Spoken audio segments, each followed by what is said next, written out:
Hello and welcome to our presentation,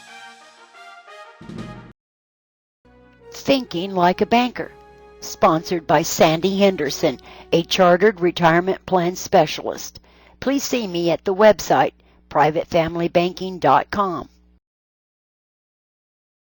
What are the key concepts of private family banking? We'll be discussing 4 concepts today. The first concept is, we all need money to live our lives. How do we get it?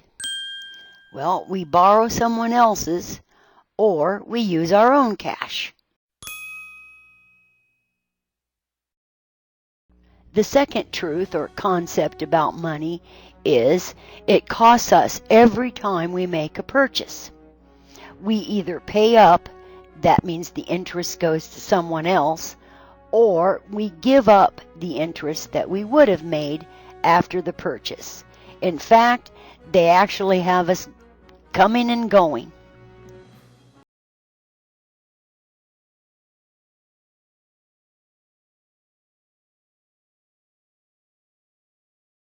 A real important truth is concept number 3.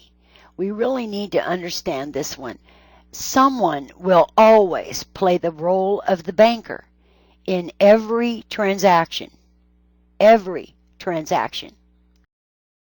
When we talk about the borrower, that is someone who consistently uses someone else's capital for purchases.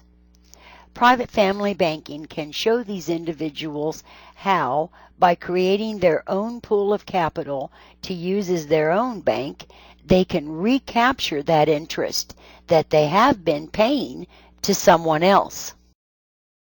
The saver is someone who consistently saves up and then pays cash for purchases. We can show these individuals how, by creating their own pool of capital to use as their own private family bank, they can recapture that interest that they have been giving up every time they make a purchase. The investor is someone who consistently uses capital to purchase things that will earn a return. Private family banking can show these individuals how, by creating their own pool of capital to use as their own bank, they can actually increase the return that they earn every time they purchase an investment. So, can we talk about this to determine whether you are a borrower, a saver, or an investor? Sounds like a good idea. Now for some insightful questions for you.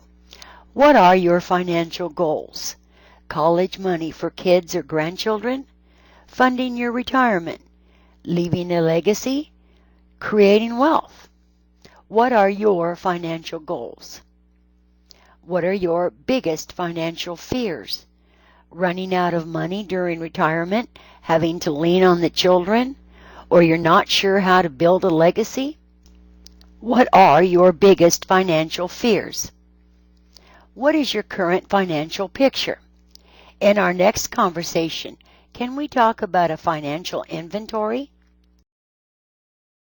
So what's next? We'd like to demonstrate how private family banking will work specifically for you and your family. Here's a case study. Now you can have any amount or no debt, but let's dig into this scenario. You don't have to have a large amount of debt to do private family banking. This example is to show you how to recapture that interest. We will list your debts here in a particular order, and then you'll see the interest rate, the monthly payment column, how long you'll pay that bill, and most importantly, the monthly interest amount. Then this chart shows what you were paying out in interest monthly. In this case, it's 29%. Private family banking will show you how to get that interest back into your hands, not the outsiders. Let's discuss borrowing money to pay for a car. You will make a monthly payment on a 5% loan for 60 months. This will total, it's just math, to $33,968. Without the private family banking knowledge and plan, that $3,968 of interest will be gone to outsiders. However, if you could buy the car but still keep your money working, which is what the wealthy do, then your account would have grown to $36,630. Thus, your private family bank earned you a profit of $2,662. Way to go! You're getting smarter. Would you like to set up a private webinar to get down to brass tacks for your family to see how the concept of private family banking will work for you exactly? Then I'll need your name, email address, and a phone number. This is the easy part. Just send me an email to sandy@privatefamilybanking.com. Let's get started. Time's a-wasting. And I haven't talked to you about the great tax benefits to your private family bank.